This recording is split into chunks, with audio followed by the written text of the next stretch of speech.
Hello everyone, welcome to today's video where we will be learning how to crochet the half double stitch.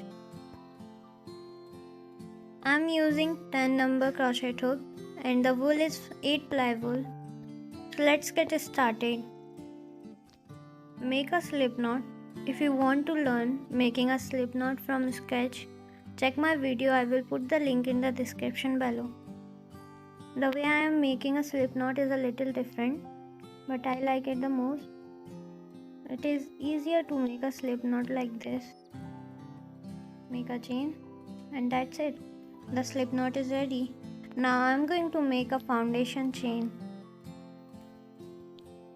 For the half double stitch, you will need to chain an even number of stitches.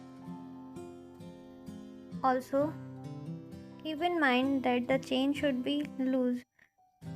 Otherwise, it will be difficult to work if it is tight. So make it loose.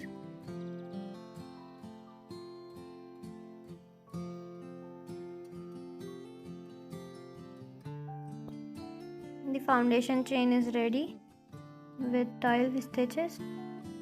Now I am moving ahead to make half double stitches. Insert your hook into the third chain after yarning over. Yarn over again from back to front. You should have 3 loops now.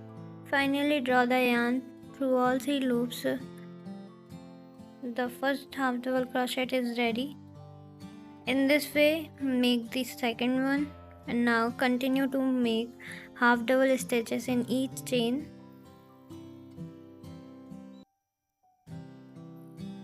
Like this.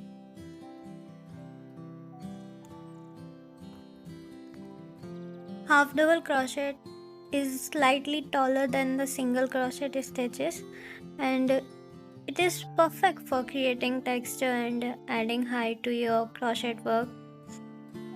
Repeating this process to create as many rows as you desire.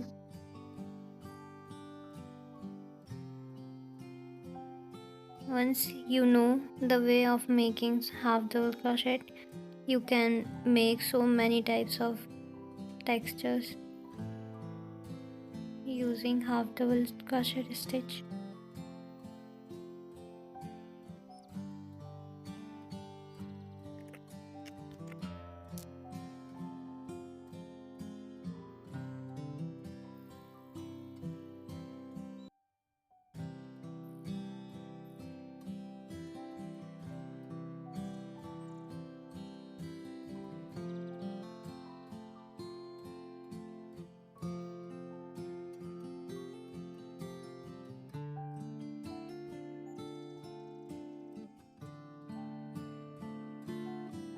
Now the last one is complete.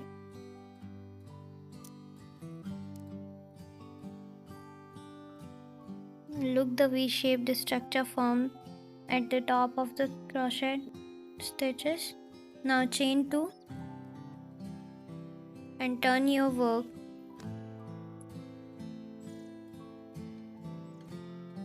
Yarn over and insert your hook into the second stitch of the previous row, not the first. Insert it into the second.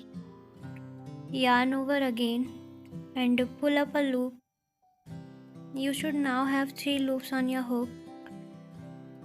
Yarn over again and pull through all the 3 loops. Here is your first H3C stitch of the new row.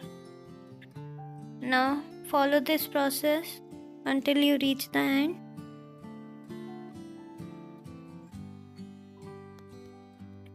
Remember to maintain consistent tension and keep your stitches even as you work across the row.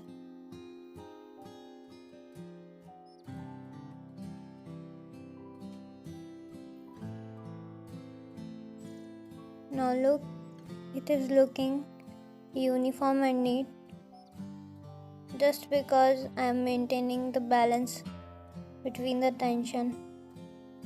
Do not hold it so tight or loose. If you do so, then the work will not look clean. Now look, I'm going to insert the hook into the last one.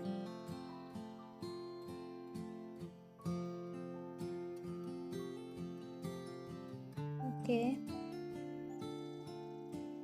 yarn over, and that's it. The second row is also completed. In this way you can make as many rows as you want. Thank you so much for watching and stay tuned. Have a nice day. Bye bye.